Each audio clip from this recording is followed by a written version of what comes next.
Turning now to Matthew chapter 26, we find Jesus in the Garden of Gethsemane, where he has just prayed 3 times while his disciples slept. And we read now at verse 47, "And while he was still speaking, behold, Judas, one of the 12, with a great multitude, with swords and clubs, came from the chief priests and elders of the people. Now his betrayer had given them a sign, saying, 'Whomever I kiss, he is the one, seize him.' Then immediately he went up to Jesus and said, 'Greetings, Rabbi,' and kissed him. And Jesus said to him, 'Friend, why have you come?' Then they came and laid hands on Jesus and took him. And suddenly one of those who were with Jesus stretched out his hand and drew his sword, struck the servant of the high priest, and cut off his ear. Then Jesus said to him, 'Put your sword in its place, for all who take the sword will perish by the sword. Or do you think that I cannot now pray to my Father, and he will provide me with more than 12 legions of angels? How then could the Scriptures be fulfilled, that it must happen thus?' In that hour Jesus said to the multitudes, 'Have you come out as against a robber with swords and clubs to take me? I sat daily with you, teaching in the temple, and you did not seize me. But all this was done, that the Scriptures of the prophets might be fulfilled.' Then all the disciples forsook him and fled." Here we have one of the most shocking things in the gospel stories, and that is the activity of Judas Iscariot as he betrays Jesus. Why he did this is never fully explained. There are some who believe that Judas was always a wicked disciple and only pretending to be a sincere disciple. Others have felt that Judas at one time really was sincerely a follower of Jesus and that he became disillusioned with him. But it's just shocking to see that one of the 12, one of the ones that were entrusted with so much, they saw so much, they did so much, they received so much from Jesus, that he would betray him as he does here. And then that he would betray him with a kiss. That's an interesting thing. It says in the book of Proverbs, the kisses of an enemy are deceitful. And here we have the kiss of an enemy deceiving Jesus, showing some sign of affection, it would seem. But really, what an awful sign it really was. It was a sign to those who came to arrest Jesus that this was the one they should take. The fact that it was necessary for Judas to identify Jesus this way makes one wonder whether all the soldiers who had come from the chief priests knew Jesus by sight or not, whether they'd ever seen him or heard him.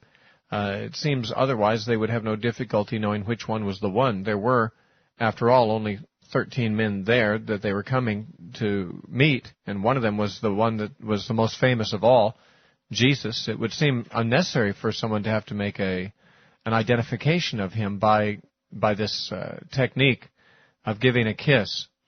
But for some reason, perhaps there was a prearranged understanding that maybe Jesus would be disguised, or maybe the light in the garden would be not good enough, and some of the disciples, being bearded men, probably their faces partially concealed, there might be some mistaken identity. It's hard to say. All we know is that Judas had prearranged that he would reveal to the soldiers which one was the one by coming and kissing him. And now a kiss, of course, was a typical greeting for men in the Middle East, as it is still today in some parts of the world. There are, well, in the Middle East, among other places, it was more like a handshake or a friendly greeting. Men in our culture, in America at least, do not generally greet one another with a kiss on the cheek, but that is just a cultural difference. It was very common for men to greet one another with a kiss, but Jesus said to him, "Friend, why have you come?" That's how Matthew records it. What's interesting is that Jesus said to him, "Friend." Now, Jesus knew what he had come to do, and Jesus knew that Judas was behaving as anything but a friend. He was actually an enemy. And yet, even at this point, Jesus extends his seemingly unconditional goodwill toward Judas. Judas was not a friend to Jesus, but Jesus was continuing to extend the opportunity of friendship to him in calling him friend. What are you doing, friend? Why are you doing this? Actually, Jesus said more than this, but Luke is the one we have to consult to find that out. In Luke 22, verse 48, Jesus said to Judas, "Are you betraying the Son of Man with a kiss?" Now, of course, Jesus wasn't asking in order to get the information. It was quite obvious what Judas was doing. He was saying it as if to spell out to Judas the treachery and to maybe appeal to his conscience and say, do you realize what you're doing? You're betraying not only a friend, you're betraying the Son of Man, the Messiah. And you're doing so with this gesture of friendship, which is a phony one, because you are not being a friend to me at all. And these words were no doubt calculated to cause Judas to see the error of his way. Judas did eventually see the error of his way, but only after it was too late. Now, it says that when Judas kissed Jesus, the soldiers and those who had come after him came and laid hands on Jesus and took him. Now, there was a reaction, and that was from one of the disciples. It says in verse 51, "And suddenly one of those who were with Jesus stretched out his hand and drew his sword and struck the servant of the high priest and cut off his ear." Now, it does not say which of the disciples did this. If you will consider Mark's gospel and Luke's also, you will find the same report, that one of the disciples took a sword and cut off the ear of the servant of the high priest. But the disciple who did this is not named for us. However, when you get to the Gospel of John, and you read the story there, you will find that Peter is the disciple who did this. And not only does John give us the name of the disciple who did the cutting, but he actually gives the name of the servant of the high priest. His name was Malchus, which indicates that John knew, John was clearly an eyewitness. He knew who had done it, and he knew who it was done to. Now, that being so, we might ask, why is it that Matthew, Mark, and Luke do not mention Peter by name as the one who took the sword and did this deed, and yet John does? Well, traditionally, John wrote his gospel later than all the other gospels. In fact, in all likelihood, John wrote his gospel after Peter had already died. It is possible that Matthew, Mark, and Luke wrote their gospels while Peter was still alive. And what is reported here is really a criminal action. Peter forcibly took a sword and resisted arrest. It's like the soldiers came, and he took up sword and attacked one of them. And that would, of course, be a highly illegal act. And therefore, in telling the story, Matthew, Mark, and Luke may be protecting Peter, who may have been still alive when these Gospels were in circulation. If they would report that Peter had done this, it might be something that could get him into trouble with the authorities. However, when John wrote his Gospel, probably Peter was dead by this time, and therefore John took the liberty of naming the disciple that had done this thing. Now, Jesus' reaction to Peter is different in each of the Gospels. It should not be thought that this is contradictory information, but rather simply that the Gospel writers each record a different part of how Jesus reacted to Peter striking Malchus with the sword. When Peter struck Malchus with his sword, Mark's Gospel does not record any response to this action by Jesus. It just says that one of them took a sword and cut off the ear of the servant of the high priest, and then the story goes on with Jesus talking to those who had come to arrest him. But Matthew and Luke and John all record something Jesus did on this occasion. In every case, they record that Jesus spoke to Peter, the one who had wielded the sword. In Matthew, the words are these. Jesus said to him, "All they that take the sword shall perish by the sword. Or do you not think that I can now pray to my Father, and he will provide me with more than 12 legions of angels? How then could the Scriptures be fulfilled that it must happen thus?" So we have Jesus making two responses to Peter, according to Matthew's Gospel, and those responses really bring out two different points. The first response is that those who take the sword shall perish by the sword. Now, what is the meaning of this cryptic remark? It is actually quoted in the book of Revelation in chapter 13 with reference to the beast. But what did Jesus mean when he applied it to Peter? Those who take the sword will perish by the sword. Well, there's several possibilities here. He could have been saying, as one commentator I read a long time ago said, that he was not making a generic statement about all situations, but only about this situation here. Namely, that Jesus and the disciples were outnumbered.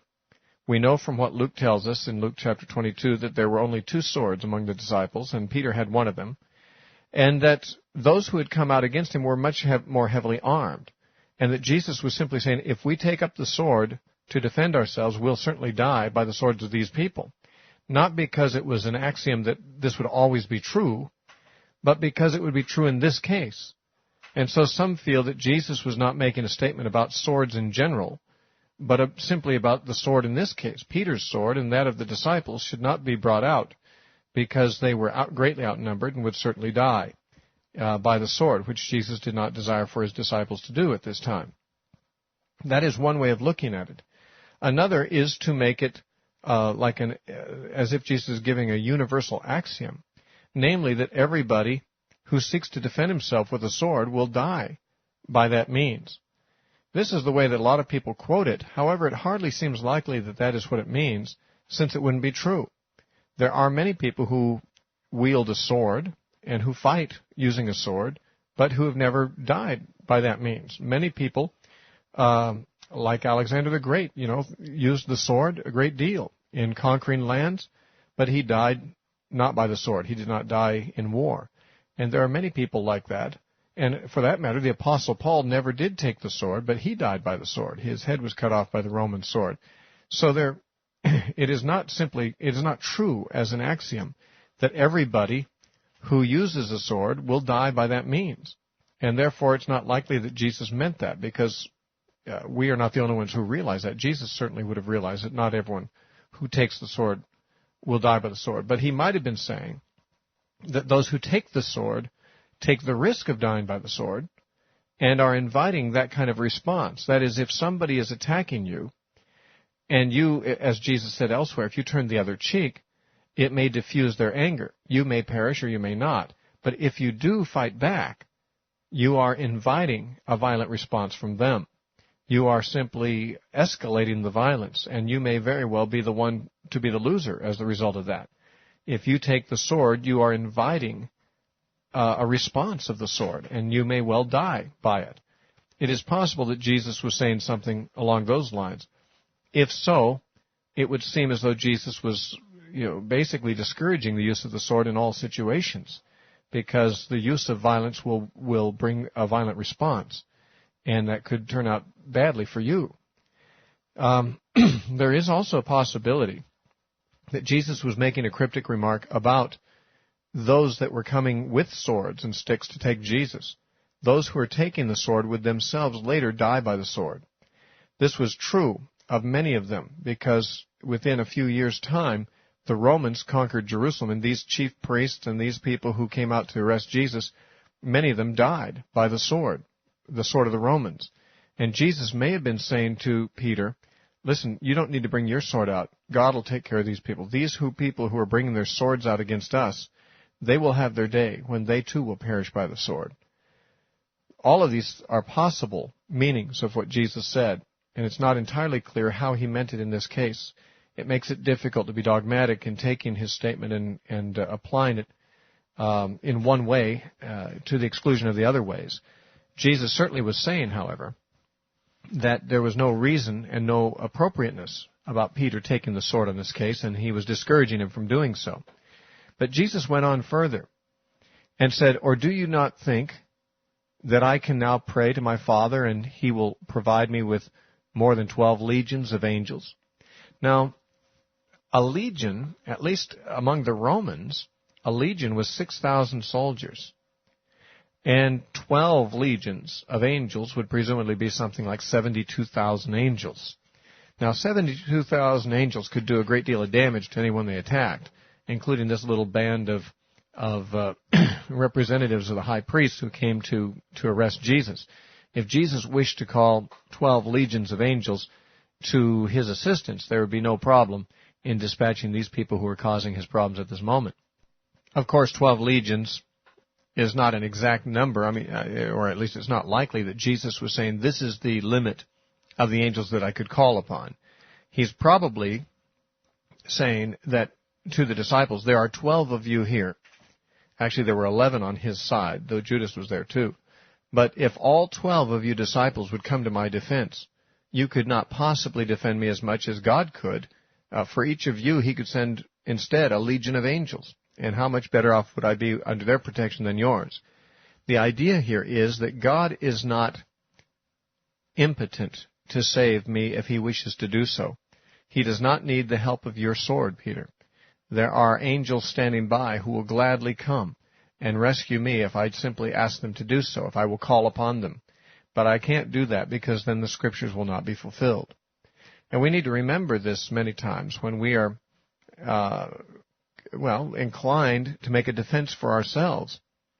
There are Christians, after all, who are inclined to arm themselves heavily and to, put the bolts on their doors and the booby traps and the alarm systems and all the things around because of fear of intruders, whether it's burglars or government agents or whatever they're afraid of. There are many Christians who seem to be of a mind to arm themselves and to fight. And they should remember what Jesus said. If he wants to, he can call 12 legions of angels. He doesn't need our weaponry. If God's kingdom is at stake and it's under attack, then God can defend it well enough without us having to bring our puny swords to the picture, which, by the way, may result not so much in success on our part, but as he said, if we bear the sword, we may yet die by the sword. Our weapons do not guarantee our safety. The safest place to be is with the Lord. There's a psalm that says, "The horse is prepared against the day of battle, but safety is from the Lord." There are those who prepare their weapons and their horses for battle, but that will not determine their safety. The safety will be from the Lord. If you bring the sword to your own rescue, you may yet perish by the sword, as Jesus said. On the other hand, if God wants to rescue you, he can do so without your sword. He could send 12 legions of angels if he wished, and therefore that raises serious questions about whether Christians need to be arming themselves for their own defense. I will not really say that Christians can't have arms or that they can't defend themselves. I'm not sure that Jesus' comment goes so far as to say that, but it certainly should change our perception of our own security, that God is the one who has our security at interest, and he has no limit to the angels and to the resources that he could send to rescue us. And thus reads Matthew's Gospel. Now, of course, in Luke's Gospel, the response of Jesus to Peter cutting off this ear of Malchus, the high priest's servant, is different.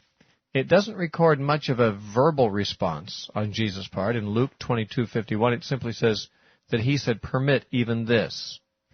That is, instead of giving an elaborate record of the rebuke that Jesus gave to Peter, it just has Jesus saying to Peter, "Permit even this." And then Luke tells us that Jesus healed the man's ear, that Jesus touched his ear and healed it.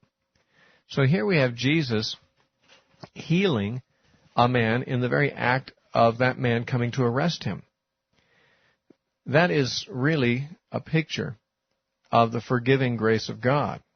The very man that is there ready to take him off and crucify him sustains an injury, and Jesus heals him. And to do good to those who hate you is something Jesus himself taught to be done. There's a well-known story among the early Anabaptists. These are the early Mennonite type people. And they were nonviolent, as modern Mennonites also are. They didn't believe in resistance, and they didn't believe in fighting. But they were badly persecuted. And there was one of these men who was being chased by an officer of the law who was going to take him and have him killed. Because in Europe in the mid-1500s, it was, in many places, illegal to be a Mennonite, and you could be put to death for that. And this one Mennonite gentleman was fleeing from an officer who was wanting to take him in to kill him. And this man fled across a frozen lake and made it safely to the other side, but his pursuer fell through the ice and was doomed to die in the icy waters. And the fleeing Mennonite turned back, and he went and he rescued the man who was pursuing him. And that man took him back and executed him. Now, this is so much like what Jesus did. And it's so much like the Spirit of Christ, but so different from the spirit of many Christians today. Many Christians today feel that it's their task to defend themselves and defend their rights and escape from harm and all of that, whereas Jesus himself set a different example, as have some Christians at other times done the same. When Polycarp, the martyr, was arrested, he actually had a chance to escape, but he had a vision or a dream of him being burned up in his bed, and he decided that God was telling him that he should submit himself to martyrdom and be burned at the stake. And when the soldiers came to arrest him, he asked to pray for them, and he spent a time in prayer before they took him. And, Jesus had to pray for those who persecute you. Do good to them.